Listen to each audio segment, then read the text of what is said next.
January 27, 1945. At 27,000 feet over the Pacific, one B-29 bomber faced 14 Japanese fighters. Two had already rammed it. Ice coated the guns, hydraulics were failing, and a single engine struggled to keep 32 tons of steel in the air. The gunners gripped frozen controls, hearts pounding, bullets tearing through the sky. Every second was a fight for life. Alone, crippled, and surrounded by enemies, the crew's courage was tested like never before. With danger closing from every angle, survival seemed impossible, but what happened next would defy everything they knew about war. At 11:42 a.m. on January 27, 1945, Staff Sergeant Robert Chen pressed himself against the central fire control station of the B-29 Superfortress Aquar 52. Frost crept across the plexiglass as the massive bomber climbed through 28,000 feet over the vast Pacific. Only 22 years old, Chen had flown 11 combat missions over Japan, but had yet to record a single confirmed kill. That morning, Japanese forces had launched at least 40 fighters to intercept the strike on Tokyo. As the youngest gunner in the 497th Bombardment Group, his hands remained steady on the controls, operating 4 remote gun turrets that bristled along the fuselage. Each turret mounted twin .50 caliber machine guns, deadly tools that Chen had fired only twice over Nagoya and once along the Japanese coastline, yet never with the satisfaction of seeing a fighter brought down. Since November, the 73rd Bombardment Wing had launched relentless missions from Saipan, each following the same unforgiving pattern. Precision bombing at 28,000 to 30,000 feet, where temperatures plunged to 50 degrees below zero and jetstream winds lashed the formation, making even minor adjustments nearly impossible. Every mission, Japanese fighters climbed rapidly to intercept, testing the bomber crews against the full fury of the Pacific skies. By mid-January, the 73rd Bombardment Wing had already paid a heavy price. 31 B-29s lost to enemy fighters and flak, along with 340 brave crew members. The deadliest blow came on January 14th over Nagoya, when 5 superfortresses were destroyed in less than 20 minutes. German Panther and Tiger tanks had taught American tankers the cost of weak armor, but Japanese fighters were now schooling bomber crews on the limits of altitude. The Nakajima Ki-44 could reach 28,000 feet in under 8 minutes, a speed that made it a lethal threat. Americans called it the Tojo, Japanese pilots knew it as the Shoki. The name translated as Devil Queller, and it was a fitting warning. The Ki-44 was armed with either 4 12.7mm machine guns or 2 20mm cannons, making it a deadly opponent. At extreme altitudes, where the air was thin and B-29 gunners battled frozen mechanisms and oxygen deprivation, a single fighter could strike again and again with near impunity. Even more terrifying were the ramming attacks. Beginning in August 1944, Japanese pilots deliberately collided with bombers once their ammunition was spent. This was not kamikaze ideology, it was cold calculation. One fighter for one bomber was a cost they deemed acceptable: $600,000 and 11 highly trained crew members. The 47th Sentai, stationed at Naramesu Airfield near Tokyo, operated a specialized air superiority unit trained in this deadly ramming tactic. American intelligence estimated that the squadron had already destroyed at least 3 B-29s this way and severely damaged 7 more, forcing them to be written off after emergency landings. Aquar 52 now carried 6 tons of high explosives, its target, Tokyo's vital port facilities. Reconnaissance aircraft reported clear skies over the city, a blessing for the bombing run, but also a curse. Clear skies meant the formation had to fly steady and level, offering enemy fighters the perfect opportunity to strike. Clear skies also gave the Japanese fighters precious time to maneuver into lethal firing positions. Chen had been briefed on the odds hours earlier, at 0400. 62 B-29s would take part in the strike, and intelligence predicted that 9 would never return. As the formation crossed the Japanese coastline at 11:58, the enormity of the mission settled over him. Every man on board understood the danger, and every second from this point on would test their courage, skill, and luck against the most relentless enemy fighters in the Pacific theater. Japanese radar operators on Honshu immediately picked up the formation, and air raid sirens screamed across Tokyo. At Naramesu Airfield, pilots sprinted toward their fighters, already warming up and ready for combat. Precisely at noon, the first Ki-44S lifted off, banking southeast to intercept the incoming bomber stream. 43 fighters in total. Aquarius 52 now faced more enemy aircraft in a single mission than any B-29 had ever encountered, its crew about to be tested against an overwhelming storm of steel and fire. The first enemy fighter appeared 12,000 yards out, a tiny dark speck climbing almost vertically through scattered clouds. Through his optical sight, Chen watched it grow, wings becoming visible, until the unmistakable radial engine cowling of a Ki-44 came into view. The fighter rolled inverted at 27,000 feet and dove toward the formation's lead element. 3 more fighters followed in rapid succession. Chen swung the upper forward turret to meet the attack. The remote control system allowed him to aim guns mounted 15 feet away, while a computer adjusted for airspeed, altitude, and the B-29's forward motion. Revolutionary technology, but at 50 degrees below zero, temperamental and unforgiving. At 800 yards, the lead Ki-44 opened fire. Tracers arced through the sky toward the formation. Chen squeezed the firing button, and the turret roared, unleashing .50 caliber rounds at 2,800 feet per second. The Ki-44 rolled sharply to the left and vanished beneath the bomber stream. No hit scored. The fighter had broken off too quickly. By 12:07, the formation was under full assault. Enemy planes attacked from every direction.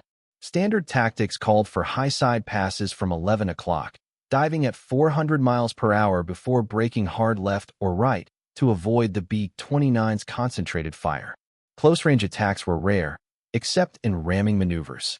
Chen's aircraft commander called out a fighter at 2 o'clock high.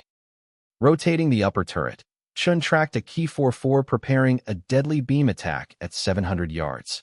The Ki-44's nose aligned perfectly with Aquar 52, aiming for a deadly strike. Chen led the fighter and unleashed a precise 3-second burst. Armor-piercing incendiary rounds tore across its flight path. The engine erupted in flames, black smoke billowing from the cowling. The fighter rolled inverted and plummeted, trailing fire. Chen's first confirmed kill. There was no celebration. 2 more enemies were already maneuvering into position. The B-29's right blister gunner opened fire with twin .50s, while the tail gunner called out a fighter closing from 6 o'clock low. Using the central fire control system, Chen slaved the lower aft turret to his sight picture. He fired and missed. The tail gunner picked up the target, stitching rounds across the Ki-44's wing. The fighter shuddered, pieces of aluminum skin peeling away under relentless fire. The damaged fighter went into a flat spin, Aquar 52's second confirmed kill. By 12:19, the formation reached the initial point for the bomb run, the moment of greatest vulnerability. For 6 tense minutes, the bombers would fly straight and level, synchronizing their Norden bomb sights. No course changes. No evasive maneuvers. The enemy knew this. 14 Ki-44s formed up 3,000 feet above the bomber stream, orbiting once, twice, lining up for coordinated attacks designed to penetrate the B-29's defensive fire. At 12:21, they rolled in. Chen counted each fighter through his sight, heart pounding as the storm of steel closed in. 1, 2, 3, for fighters dove in pairs. One from 10 o'clock high, the other from 2 o'clock high, plunging toward the formation simultaneously. Textbook attack maneuvers, forcing the B-29 gunners to split their fire and cover every angle. The first pair opened fire at 1,000 yards. Chen tracked the lead fighter, tracers from his turret converging with rounds from 2 other B-29's. The Ki-44 flew straight into the crossfire. Its canopy shattered, and the fighter snapped sharply to the right, colliding with its wingman. Both aircraft exploded in a storm of fire and twisted metal, Aquar 52's third and fourth kills. But the second pair used the chaos as cover, closing to 500 yards with guns blazing. Chen swung his sight to the nearest fighter. It held its course. No evasive maneuvers. No retreat. The enemy pilot had committed to a ramming attack. Impact in 4 seconds. Chen held his aim, the upper forward turret hammering the Ki-44's engine cowling with a relentless stream of .50 caliber rounds. Sparks danced across the fighter's nose as the distance closed, 300 yards. 200, trailing smoke, but still accelerating. 100. At 12:22 p.m., the Ki-44 slammed into Aquar 52's No. 3 engine. The collision rang out like a steel hammer striking a locomotive boiler. The fighter's propeller tore through the cowling, metal shrieking as the B-29 yawed violently to the right. The Ki-44's wing sheared off, its fuselage cartwheeling over the bomber before disappearing into the air below. Shards of aluminum and steel rained past the turrets, and Chen felt the entire aircraft shudder under the impact. Warning lights blazed across the flight engineer's panel. No. 3 engine was on fire, while No. 4 was losing oil pressure. The aircraft commander quickly shut down both right-side engines and activated the fire suppression system. Aquar 52 now limped along on just 2 engines, dropping out of formation at 300 feet per minute. Alone, damaged, a perfect target. 3 Ki-44's peeled off from their attack pattern, diving toward the crippled bomber with both altitude and speed advantage. Standard doctrine dictated that damaged bombers be finished before they could jettison bombs or regain maneuverability. Chen swung the upper turret into position, bracing for the first assault.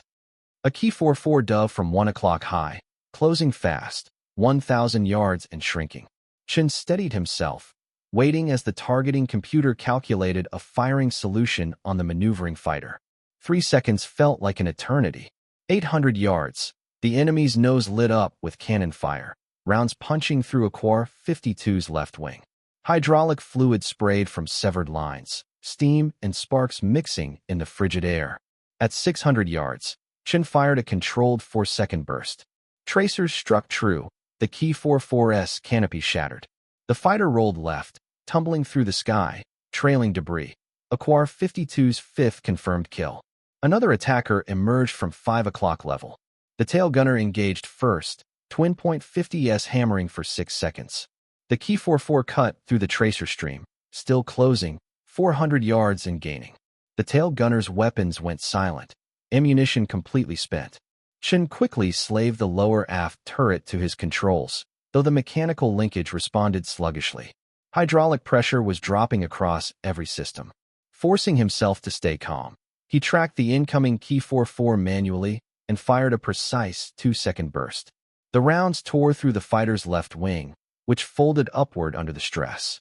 Structural failure sent the Ki-44 tumbling end over end before it broke apart at 12,000 feet. Aquar 52's 6th confirmed kill. But the third attacker had been waiting, using the chaos as a diversion. A Ki-44 now hovered at 3 o'clock high, 300 yards out, wings level, nose locked on the bomber's cockpit. Its guns were silent, ammunition spent. A second ramming attack. The right blister gunner opened fire. Rounds sparked along the Ki-44's engine, but the fighter held its course. Chen swung the upper turret hard to the right, the mechanical stops screaming under the strain. He fired, tracers missed high. Overcorrecting, he squeezed off another burst.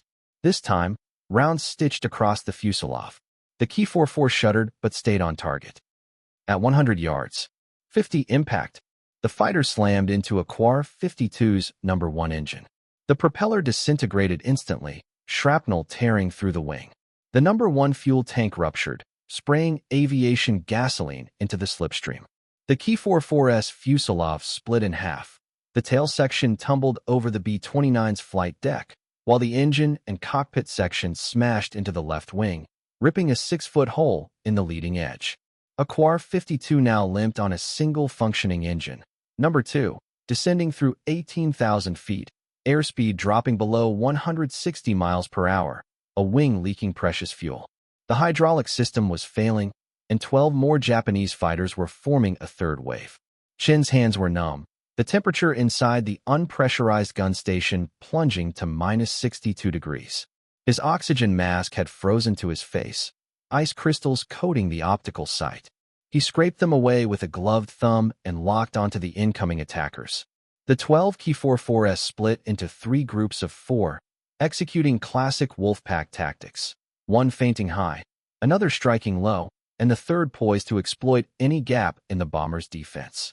Against a fully operational B-29, this tactic was devastating, but Aquar 52 was far from fully functional. Against a crippled bomber with failing hydraulics and only partial gun coverage, it was a perfect storm for the attackers. Aquar 52 plummeted through 16,000 feet, the single operating engine struggling to keep the damaged wing aloft amid massive drag. The aircraft commander gave the order: jettison all non-essential equipment, ammunition cans, tool kits, survival gear. Every pound mattered. From 12 o'clock high, the first group of 4 Superfortress Dove Chen engaged the lead fighter at 900 yards. The upper turret responded sluggishly. Hydraulic pressure had dropped to 30%. He fired anyway, the recoil shaking the entire mount. Tracers arced toward the diving attacker. The Key-44 jinked right. Chen tracked and squeezed off a second burst. The rounds tore into the fighter's left wing. Fabric shredded, internal structural members exposed. The wing folded under the damage. The crippled bomber listed violently, its single engine straining against the drag of a damaged wing. The remaining 3 Superfortress closed in from multiple angles, their guns blazing. Chen rotated the upper turret with frozen fingers, each movement sluggish from both hydraulic failure and the sub-zero cold. Tracers stitched across the sky, sparks illuminating the B-29's battered fuselage. One fighter swooped low, attempting a beam attack. Chen held his breath, led the target by instinct, and fired a sustained burst. The Key-44 shuddered violently, pieces of aluminum peeling away as it spiraled out of control. For a moment, the bomber hung in the sky, hanging on by sheer skill and raw luck, a single steel bird defying impossible odds. Chen took control manually, relying entirely on instinct and the lessons from 11 previous missions.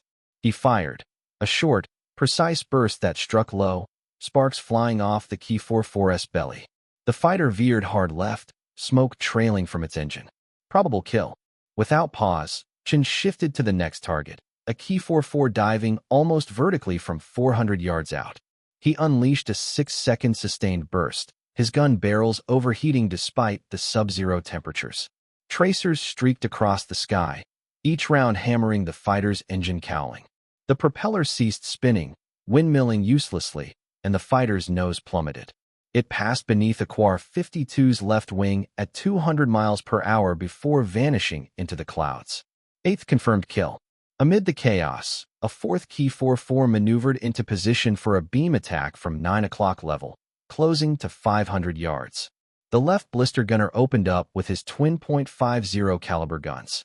The fighter jinked violently, closing to 300 yards, and unleashed a long burst from its cannon. Shells tore through Aquar 52's left horizontal stabilizer, snapping control cables. The bomber yawed sharply, the rudder jammed hard left. The aircraft commander fought to maintain control, applying right aileron and adjusting throttle on the single functioning engine to counter the spin. Chen tracked the attacker beneath the fuselage, slaving the lower turret. The mechanical linkage groaned and stuttered, halting after 15 degrees. Hydraulic failure had rendered it useless. The tail gunner took over, mechanically firing a precise 4-second burst as the Key-44 pulled up from its attack run. Chen's round struck the Key-44's tail, severing its rudder. The fighter spiraled into an uncontrollable flat spin. 9th confirmed kill for Aquar 52's crew. But there was no time to celebrate. A second wave of 4 Key-44's was already converging, diving from 2 o'clock high. Aquar 52 was at 14,000 feet, descending rapidly, airspeed dropping to a perilously slow 140 miles per hour, teetering near stall. With only one engine producing thrust, the damaged wing and jammed rudder made controlled flight nearly impossible. Chen had just 15 rounds left in the upper turret. The lower turrets were offline. Blister gunners were low on ammunition, and the tail gunner had barely 60 rounds remaining. For fighters closed in fast, splitting into 2 coordinated pairs, ready to strike. Years of combat had taught the Japanese pilots that even crippled B-29's were far from defenseless. Coordinated attacks from multiple angles were essential to overwhelm them. The first pair dove from 2 o'clock high, while the second pair maneuvered into position for a follow-up from 4 o'clock level. Chen tracked the lead fighter in the first pair, closing the range to 800 yards. The upper turret responded sluggishly, jerking against the failing hydraulics and leaking fluid from ruptured lines. Chen steadied himself, waiting for the perfect moment. At 700 yards, he centered his sights and unleashed the last 15 rounds in one sustained, controlled burst. Tracers streaked toward the Superfortress engine, striking with precision. Sparks danced across the cowling as rounds tore through metal, the propeller disintegrating in violent shards. The engine seized completely, smoke trailing from the fighter as it flipped inverted and plummeted. 10th confirmed kill for Aquar 52. Chen's upper turret clicked empty. His primary defensive position was now useless. Without hesitation, he scrambled through the connecting tunnel to the unpressurized rear section. The right blister gunner lay wounded, shrapnel through his shoulder, unable to fight. Chen slid into position just as the second fighter from the first attacking pair dove in, closing fast at 600 yards. Chen gripped the twin 50 caliber guns, relying solely on raw strength. No computer guidance, no hydraulic assistance. Every movement of the massive turrets demanded physical force and complete focus. The Superfortress closed to 400 yards, unleashing a torrent of cannon fire through Aquar 52's right wing. Chen tracked the fighter, squeezing the trigger as recoil slammed into his shoulders. Spent casings clattered into the collection bag while tracer rounds struck the enemy cockpit, shattering the canopy. The Superfortress snapped left, tumbling violently through the air, 11th kill confirmed. Yet there was no time to celebrate. The second pair of attackers was already diving in, intent on finishing what the first had started. The second pair of Superfortress closed from 4 o'clock level, spaced 300 yards apart, guns blazing as they advanced. One aimed directly for the flight deck, while the other targeted the wing section housing the fuel tanks. The tail gunner reacted instantly, unleashing a 5-second burst with his remaining ammunition. Tracer rounds stitched across the Superfortress nose, and the fighter's windscreen shattered. Forced to pull up sharply, the aircraft broke off its attack, plummeting through the clouds at 11,000 feet. 12th kill confirmed, pilot unseen. The lead fighter of the pair wasted no time, pressing forward relentlessly for its next strike. Chen swung his guns, but the angle was off. The blister turret couldn't reach far enough forward to cover the 4 o'clock high attacker. Momentarily blind to the threat, he relied on the left blister gunner, whose position had better forward coverage. The gunner fired his final 30 rounds, striking the Superfortress left wing. Fuel sprayed from ruptured tanks as the fighter banked sharply to escape. The damaged wing couldn't withstand the stress. Structural failure tore through the spar, and the wing separated. The aircraft tumbled violently, confirming Aquar 52's 13th kill. 1 bomber, 1 crew, and 13 Japanese fighters downed. 13 confirmed victories, but the tally meant little to Chen. Aquar 52 was plummeting through 12,000 feet, the jammed rudder making controlled flight nearly impossible. The damaged wing strained against the air, threatening to tear away entirely. And now, the third wave of 4 Superfortress was closing in, the final attackers.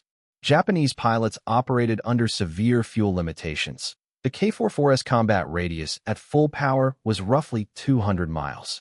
They had been airborne for 40 minutes and had perhaps 10 minutes of fuel before being forced to return to Naramesu. 10 minutes, just enough to make every second deadly. The 4 Superfortress fell into a tight line abreast formation, not a dive, not a high-side sweep. They were preparing for sequential ramming attacks, for fighters, for deliberate collisions. The Japanese pilots had calculated that even a single impact could destroy Aquar 52. Chen pressed his face to the small blister window, watching them maintain 14,000 feet, 2 miles behind, matching speed and altitude, lining up for the final, deadly run. He had no ammunition. The tail gunner was empty. The upper turrets were dead. The lower turrets were dead. There was nothing left to stop them. Aquar 52's defensive guns were spent. For fighters closed in, and the bomber hovered helplessly at 12,000 feet over the Pacific. The lead Superfortress in the ramming formation picked up speed, ranging 1 mile, diving slightly to build velocity. Standard ramming doctrine dictated at least 300 miles per hour to ensure the target's destruction. Slower impacts could leave a bomber limping but intact. Chen pressed himself against the blister window, powerless. No guns, no ammunition. No options. The aircraft commander struggled to maneuver, but the jammed rudder left him with almost no control. The B-29 could bank gently left or right, but violent evasive maneuvers, enough to throw off a fighter's aim, were impossible. The Ki-44 closed to half a mile, and Chen could now make out every detail. The dark green camouflage, the red Heinemer's circle on the fuselage, the yellow spinner marking it as part of the 47th Air Unit. Its nose was fixed squarely on Aquar 52's vertical stabilizer. Impact in 15 seconds. Black smoke trailed from the fighter's engine, not from enemy fire, but from a mechanical failure. Nakajima Ha-109 radial engines were notoriously temperamental at sustained high power. Pushing to maximum combat output for extended periods often sent cylinder head temperatures beyond safe limits, leading to engine seizures. The Ki-44's propeller ground to a halt. With the engine completely failed, the fighter could no longer maintain its intercept course. Losing speed and altitude, the pilot tried to restart the engine, but it wouldn't respond. The aircraft tumbled away beneath Aquar 52's tail. The ramming attempt had been thwarted, not by defensive fire, but by mechanical failure. The 14th kill was credited to Aquar 52, without a single round fired. No gunner claimed it, yet the fighter was lost, succumbing to battle damage and an already overstressed engine. Later intelligence reports confirmed the Ki-44 had crashed into the Pacific, 18 miles east of Tokyo. The pilot did not survive. 14 confirmed kills. 1 B-29. 1 mission. This became the highest single mission tally for any bomber in the Pacific theater. The remaining 3 Ki-44s aborted their ramming attempts. Critically low on fuel, they turned northwest toward Naramesu, climbing away as the deadly engagement finally ended. Aquar 52 had survived the engagement, but survival at 12,000 feet over enemy territory with a single functioning engine was far from the same as returning safely to Saipan. Chen climbed back through the connecting tunnel to inspect the damage alongside the flight engineer. The assessment was grim. The number 1 and number 3 engines destroyed by ramming attacks, number 4 offline due to oil pressure failure, and number 2 running but dangerously overheated. The left wing had sustained structural damage. The right wing was leaking fuel, hydraulic power was down to 15%, and the rudder remained jammed. Tragically, the bombardier had not survived. The right blister gunner was critically wounded, the radio compass was damaged, and 1 life raft had been destroyed by enemy cannon fire. Saipan lay 1,512 miles away. At the current airspeed, the flight would take approximately 11 hours, but fuel calculations showed a maximum endurance of only 9 hours if the number 2 engine continued to function without failure. The numbers were grim. The flight engineer proposed a daring solution: restart the number 4 engine. It had been shut down after the first ramming attack due to low oil pressure, not destroyed, not irreparably damaged, simply a precautionary shutdown. Running the engine without adequate oil risked total failure within 30 minutes. But even a short burst of thrust might provide just enough airspeed to reduce fuel consumption and extend their range. The aircraft commander gave the order. Number 4 coughed to life, running rough but producing thrust. Aquar 52 accelerated to 170 miles per hour, well below normal cruise speed, but enough to slow the descent. The bomber leveled at 10,000 feet. The formation had pressed onto Tokyo without them. The mission had succeeded. The bombs had been delivered, and other B-29's were already turning south, heading back towards Saipan. Aquar 52 was isolated over the vast Pacific, crippled with 2 damaged engines, failing systems, and dwindling fuel. Chen carefully repositioned the wounded blister gunner, applying pressure bandages to shrapnel wounds. The morphine in the first aid kit had frozen solid. Pain relief was impossible. The gunner remained conscious but continued to lose blood. If they were to reach Saipan, it would take 11 grueling hours. At 1,420 hours, just 28 minutes after restart, the number 4 engine failed completely. Cylinder heads had overheated beyond design limits, and internal components seized, leaving the bomber with only a single functioning engine. The propeller windmilled for 0.6 seconds before coming to a complete stop. The aircraft commander feathered it, cutting fuel flow and reducing drag. Aquar 52 was now flying on a single engine. Altitude began bleeding off immediately. 10,000. 9,500. 9,000 feet. The lone Curtiss-Wright radial on the number 2 position was now the only thing keeping 32 tons of battle-damaged bomber aloft. The navigator recalculated fuel reserves, 7 hours at best. Saipan was still 900 miles away. The numbers were grim. The flight engineer proposed dumping the bomb bay fuel tanks to lighten the load and stretch their dwindling chance of survival. The auxiliary fuel tanks, originally installed to extend the B-29's long-range missions over Japan, were now empty but still added roughly 400 pounds of useless weight. At 1,445 hours, the crew jettisoned them. Aquar 52 responded immediately, climbing slightly and regaining 100 feet of altitude. Fuel consumption improved by 6 minutes, a small gain but still far from enough. Chen remained at the right blister, tending to the critically wounded gunner. The shrapnel wounds had stopped bleeding, yet the man was slipping toward shock. In the unpressurized fuselage, his core body temperature was dropping rapidly. Chen tore the heated liner from his own flight suit and wrapped it carefully around the wounded gunner. The battery-powered heating elements still functioned, independent of the B-29's failing systems. At 1,500 hours, the navigator spotted a potential lifeline, Yoma. The island lay 640 miles away, still under Japanese control, untouched by marine landings. Yet American submarines occasionally surfaced in nearby waters to rescue downed crews. If Aquar 52 could somehow reach the waters off Yoma and execute a controlled ditching, there was a chance, however slim, that a submarine might retrieve them. The aircraft commander immediately dismissed the plan. Ditching a B-29 in open ocean carried only a 40% survival rate under ideal conditions. Attempting it with severe structural damage to both wings and a jammed rudder would almost certainly be catastrophic. Even if the crew survived impact, they would be stranded in hostile waters with minimal survival equipment. The grim decision was made. Saipan remained the only viable destination. By 1600 hours, Aquar 52 crossed the international date line. The navigator marked their position, 700 miles from Saipan, with just 5 hours and 40 minutes of fuel remaining. The margin was perilously thin, and time was running out.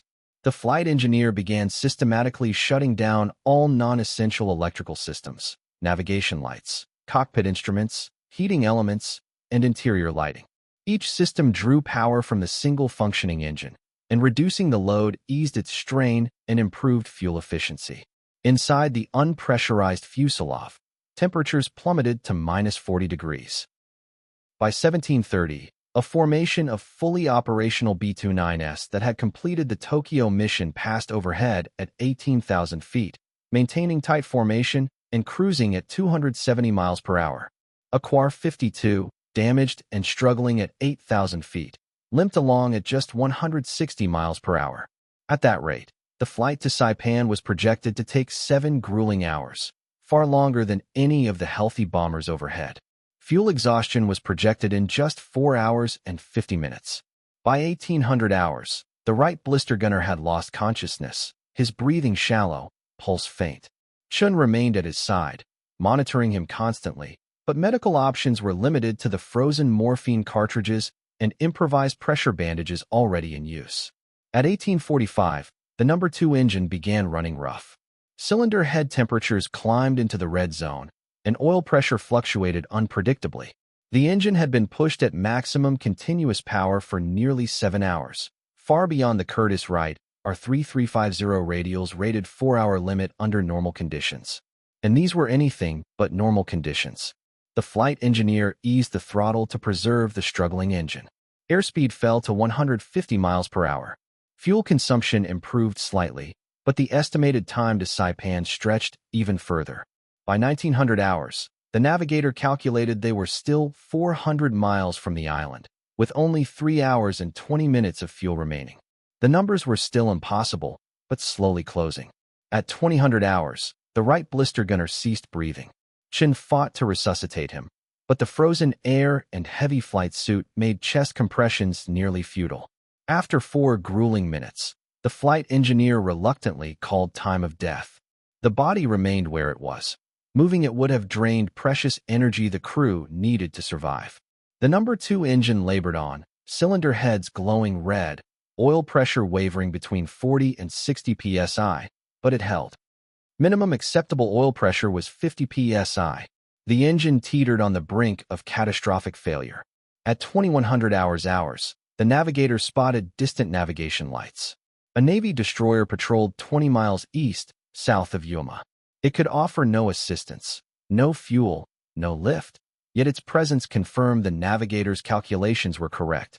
By 2145, fuel gauges read just 30 minutes remaining. Saipan lay 120 miles ahead, requiring 48 minutes at the current airspeed. The numbers still did not work. The flight engineer acted decisively, transferring every drop of remaining fuel from the empty wing tanks to the No. 2 engine's dedicated reservoir, squeezing every ounce of life from the bomber's last functioning power plant. Fuel pumps, cross-feed valves, and emergency systems all worked in unison. Every remaining drop of aviation gasoline was routed to the B-29's lone functioning engine. At 2200 hours, Aquar 52 was 60 miles from Saipan. Fuel gauges showed just 15 minutes. The navigator could make out the runway lights of Ely Field at the southern tip of the island. Distance, 8 miles. The bomber descended through 4,000 feet when the No. 2 engine coughed from fuel starvation. It caught again, ran smooth for 20 tense seconds, then coughed once more. The propeller windmilled, the engine fluctuated, but held. At 3 miles from the runway, 2,000 feet altitude, the tower cleared Aquar 52 for an emergency landing.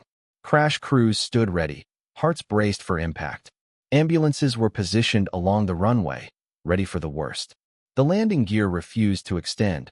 Hydraulic failure had taken its toll. The flight engineer cranked the emergency handwheel. The nose gear locked into place. The left main gear followed, but the right main gear remained retracted, crippled by earlier fighter attacks. 1 mile from the runway, 1,000 feet above the ground, the No. 2 engine quit completely. Fuel exhaustion. The propeller stopped. Aquar 52 became a 32-ton glider, aluminum and steel, powerless, with lopsided landing gear. The aircraft commander lined up the runway. Airspeed 130 miles per hour. Descent rate 800 feet per minute. Too fast. Too steep. The B-29 crossed the threshold at 300 feet, still far too high. The bomber touched down halfway along the runway at 110 miles per hour. The left main gear collapsed instantly. The aircraft yawed violently to the left. The left wing scraped the tarmac. Metal screamed. Sparks erupted. Aquar 52 skidded nearly 1,500 feet before finally coming to rest in the dirt beside the runway. The surviving crew climbed out through the rear escape hatch. 10 men made it.